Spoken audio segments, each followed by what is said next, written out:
Hello, third graders. Here is this week's story. Unique Animals of the Southwest. You can read this along with me in the video, or you could read it in your book at home, or both. And this is by Tanya Lee Stone. And we're going to be doing our skill of comparing and contrasting as we read. You might remember us doing a Venn diagram before. So that's going to be our skill that we're going to be talking about while we read. Okay, let's get started.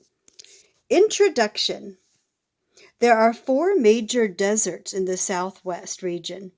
Parts of the Chihuahuan Desert fall in Texas and New Mexico. The Sonoran Desert covers almost half of Arizona.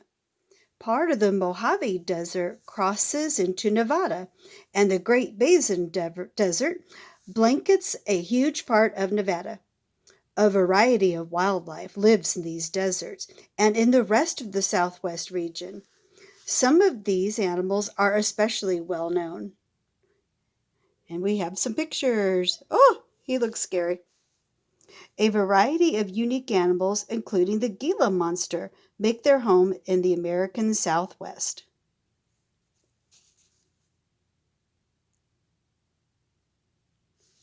This peccary makes its home in the American Southwest. And here we have a map of the southwestern United States. So here's the states that they're talking about. They're talking about Texas and Oklahoma, New Mexico. There's our state that we live in, Arizona, and Nevada, and where all those deserts are.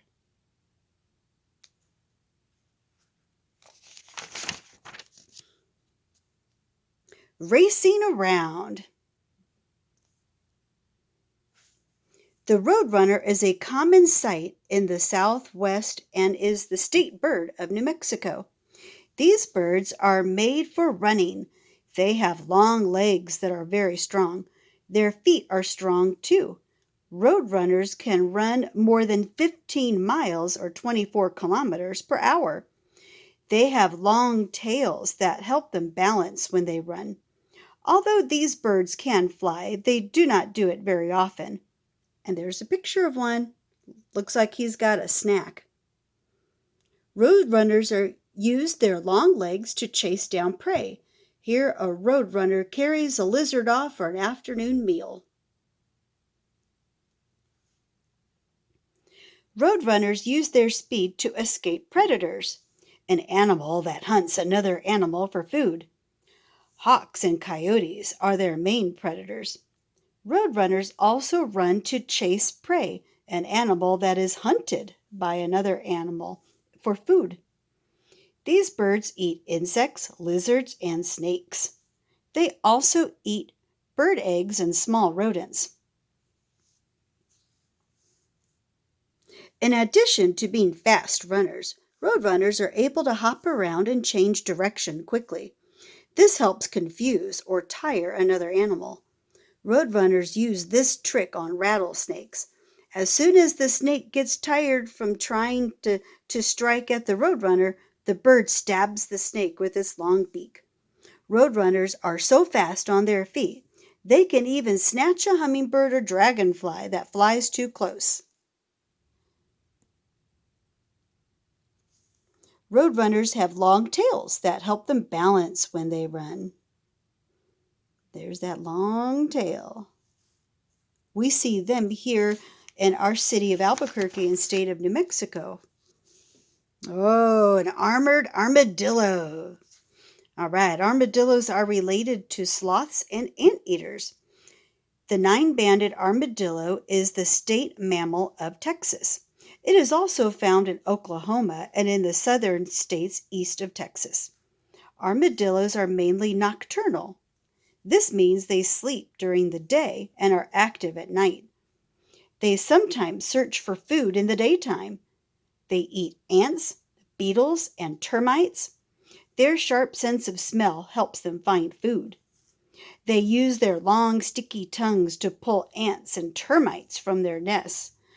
Armadillos eat other kinds of insects too. They also feed on fruit, bird eggs, snakes, and carrion, or dead animals. There's a picture of one, and the caption says, "The armadillo uses its sharp nose to smell, or, the armadillo uses its sharp sense of smell to find ants, beetles, and termites." An armadillo is about 18 to 22 inches or 46 to 56 centimeters long. Its tail adds an extra 9 to 15 inches or 23 to 38 centimeters. It has a long pointy nose and large pointy ears. Armadillos are born with soft, leathery skin. As they grow, their skin starts to harden. They develop bony plates that cover most of their bodies. This bony plating is used for protection. When it is in danger, an armadillo can curl up. That way, its soft belly stays safe. This protects it from enemies. Armadillos also use speed to escape enemies. They slip into burrows to hide when necessary. Armadillos use their strong legs and claws to dig burrows more than 6 feet or 2 meters deep and 15 feet or 5 meters long. Burrows are used for sleeping, escaping danger, and nesting. 9-banded armadillos are the only mammals that give birth to 4 identical babies. Identical means exactly the same. Ooh, and here is a compare and contrast question. All right. How are the ways armadillos and roadrunners protect themselves alike? How are they different? Okay, this might be a good time to pause the video and check out how armadillos and roadrunners, how they are alike in how they protect themselves, and are they different in the way that they protect themselves.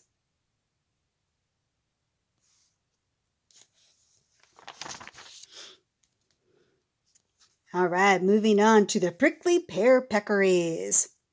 Collared peccaries are a common sight throughout the Southwest. This mammal looks like a pig, but belongs to its own family. They are 35 to 45 inches, that's 89 to 114 centimeters long. They weigh 30 to 60 pounds, or that's about 14 to 27 kilograms. A collared peccary gets its name from the band of fur around its neck. It is also called a javelina or a musk hog. Smell plays a big part in this animal's life. It gives off a strong odor and can be smelled from a few hundred feet away. It is also good at using its nose to find other members of its herd. These animals usually live in groups of 12 to 15. They have a scent gland on their backs. This is used to mark territory. And here's the picture.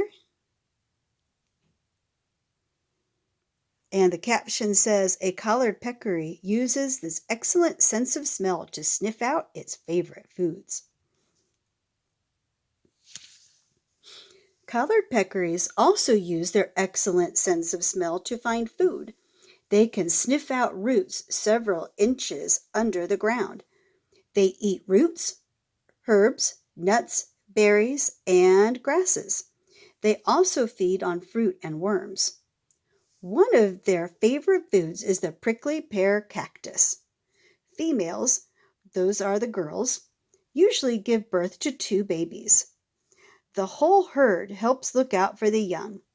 A baby can travel with the herd when it is only a day old. These animals can run fast, up to 25 miles or 40 kilometers per hour.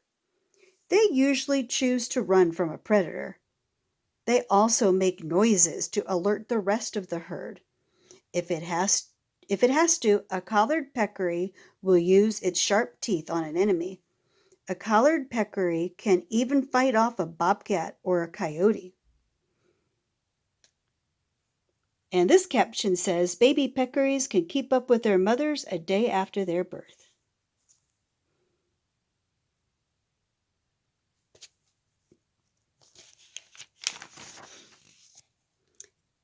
Cunning coyotes. A coyote is a medium-sized member of the dog family. It is related to the wolf, but is much smaller. It has pointy ears and a droopy, bushy tail. Its tail is about as long as its body. Coyotes can be found in many parts of North America, but these wild dogs are a common sight in the Southwest. They even live in neighborhoods and cities. Like all wild dogs, coyotes communicate with each other through sounds. Coyotes howl, bark, whine, and growl. In fact, scientists have discovered that coyotes make many different sounds. Different sounds have different meanings, such as danger or keep out. Coyotes also communicate with each other by moving their ears and tails in certain ways. And there's a howling coyote. A coyote howls for its pack. Coyotes howl, whine, and growl to communicate with each other. Here's another one. A coyote feasts on a rodent.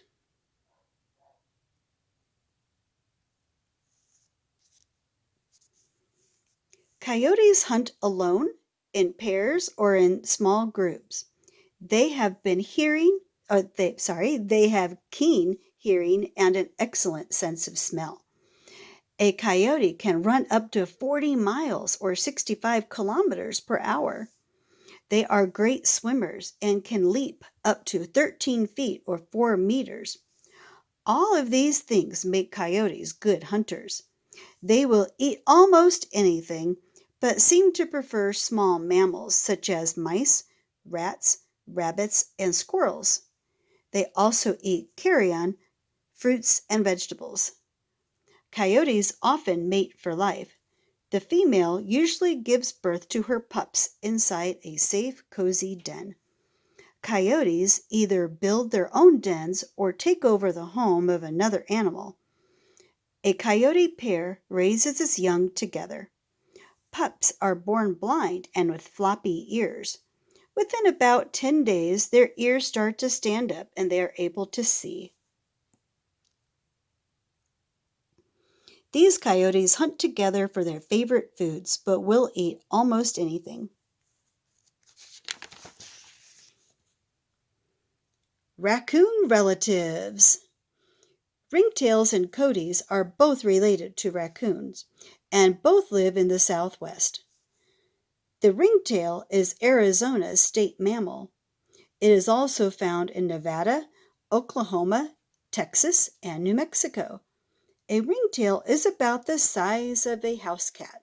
It gets its name from its long, bushy tail that has black and white rings. Ringtails are nocturnal.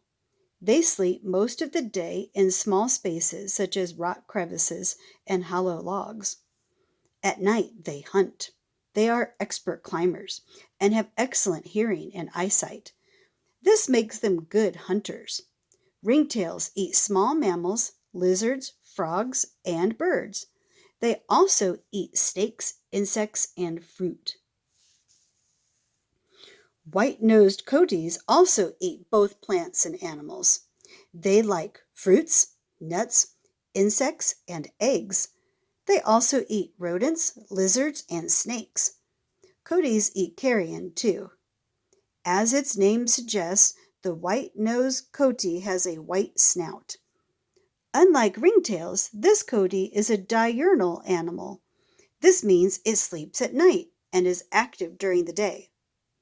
Like ringtails, white-nosed coatis are good climbers. Their long tails help them balance while on trees. The coati looks for food during the day. Both ringtails and coatis are excellent climbers. And we have a compare and contrast question. How are ringtails and coatis alike? How are they different?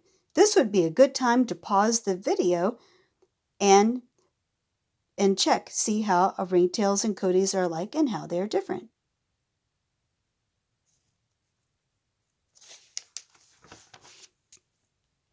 Desert diggers. A tortoise is a type of turtle that lives on land. The desert tortoise is the state reptile of Nevada. It is a threatened species. That means it is against the law to harm them. Desert tortoises can live up to 80 years if left alone.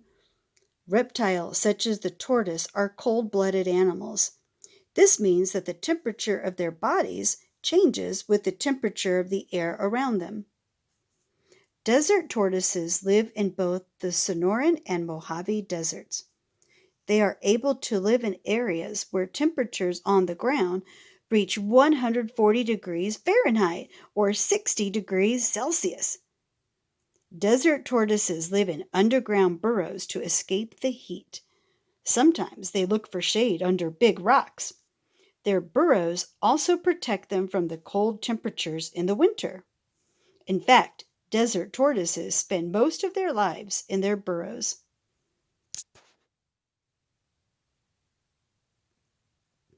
Desert tortoises are cold-blooded animals that can live to 80 years old.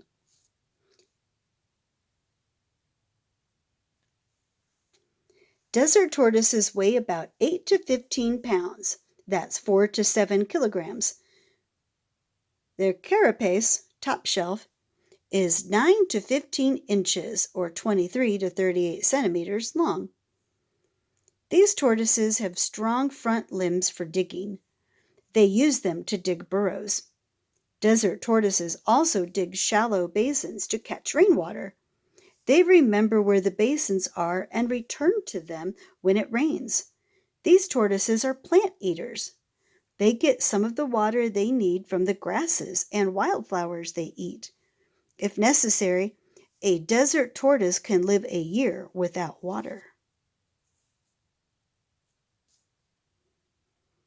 Tortoises are plant eaters. Here, a tortoise nibbles on grasses in its path.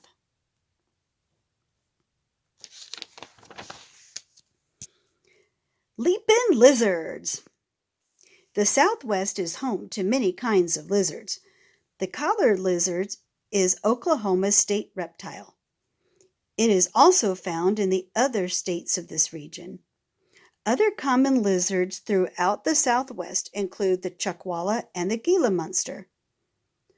Collared lizards are diurnal, but are mostly active in the morning or late afternoon when it is not as hot. They are swift runners. They sometimes stand upright on their back legs when they run. Males often sit on high rocks where they have a good view of the area. This may be to guard their territory, watch for females, or spot prey. Collared lizards mostly eat insects and other small lizards. A collared lizard eats its prey. Collared lizards mostly hunt in the cooler morning and late afternoons.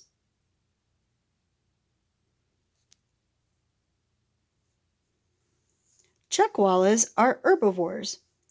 A chuckwalla likes flowers, leaves, and buds. Chuckwallas have a unique way of protecting themselves from predators. They have folds of loose skin on their flat bodies. To escape danger, a chuckwalla will crawl into a small space such as a crack in the ledge. It then gulps air and puffs up its body so it becomes wedged into place. It is practically impossible to get a chuckwalla out until it is good and ready to come out. A Gila monster does not need such protection. It is one of only 2 venomous lizards in the world. It is a beaded lizard. Its rounded scales look a bit like beads. Gila monsters are big and colorful.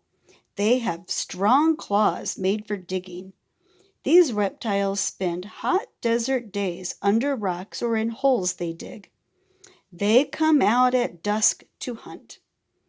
Gila monsters move slowly, except when striking prey.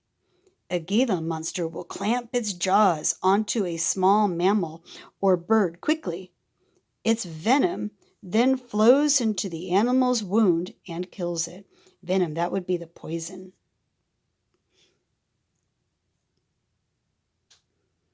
Because their colorful rounded scales resemble beads, Gila monsters like this one are called beaded lizards.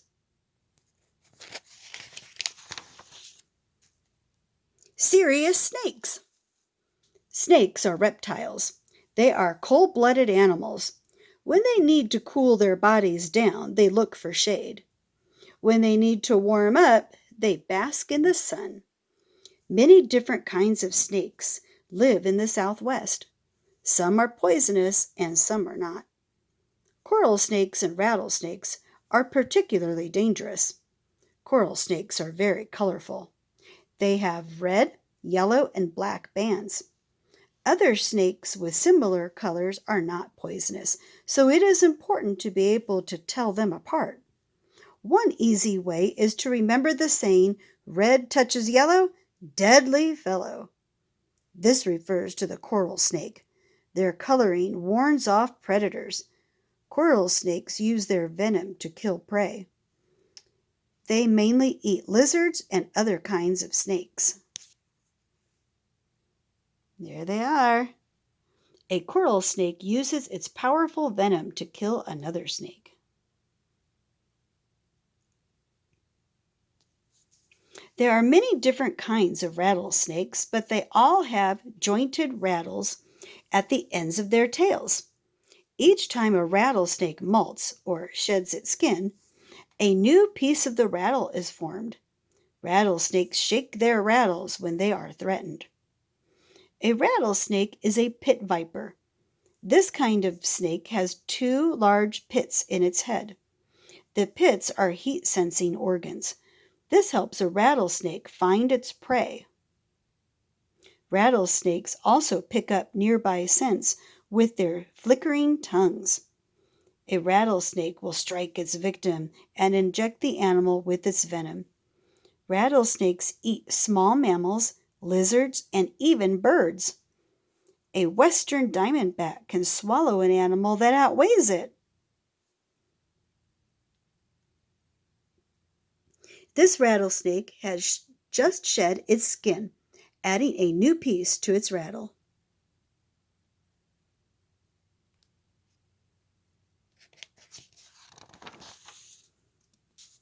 Creepy crawlies. Scorpions are found on every continent except Antarctica. They are well suited to the desert and are common in the Southwest. Several different kinds of scorpions live in this region. Scorpions are arachnids and have 4 pairs of legs. They also have 2 pincer claws. A scorpion has a sharp stinger at the end of its tail. This stinger packs a punch. It comes with poison glands. A scorpion warns off predators with its poisonous stinger. It also uses the venom to kill its prey. Scorpions eat spiders, insects, and other scorpions. A scorpion attacks it by swinging its tail up over its body and plunging its stinger into the prey. The most poisonous scorpion in the United States, the bark scorpion, makes its home in Arizona. It is quite dangerous to humans.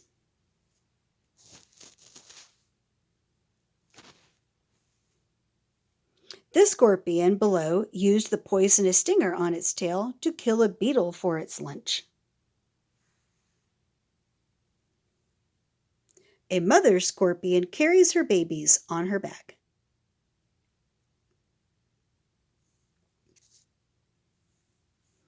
Tarantulas live in many parts of the Southwest. They are arachnids too. Their 8 legs are hairy. Although they have 8 eyes, they still cannot see very well. Tarantulas are the largest spiders in the world. Their bodies are 1 to 3 inches, or 2.54 to 8 centimeters long. Tarantulas are generally not poisonous to people, but these spiders have poison glands inside their jaws. The glands are connected to 2 pointed fangs. When it senses an insect nearby, a tarantula runs quickly to it and stabs it with its fangs. The poison kills the insect and the spider can begin its meal. There are many unique and wonderful animals that live in the Southwest region. They all add to the area's richness and beauty. And this caption says, the largest spiders in the world, tarantulas, have 2 pointed fangs in addition to their 8 hairy legs. And I hope you've enjoyed the story of Unique Animals of the Southwest.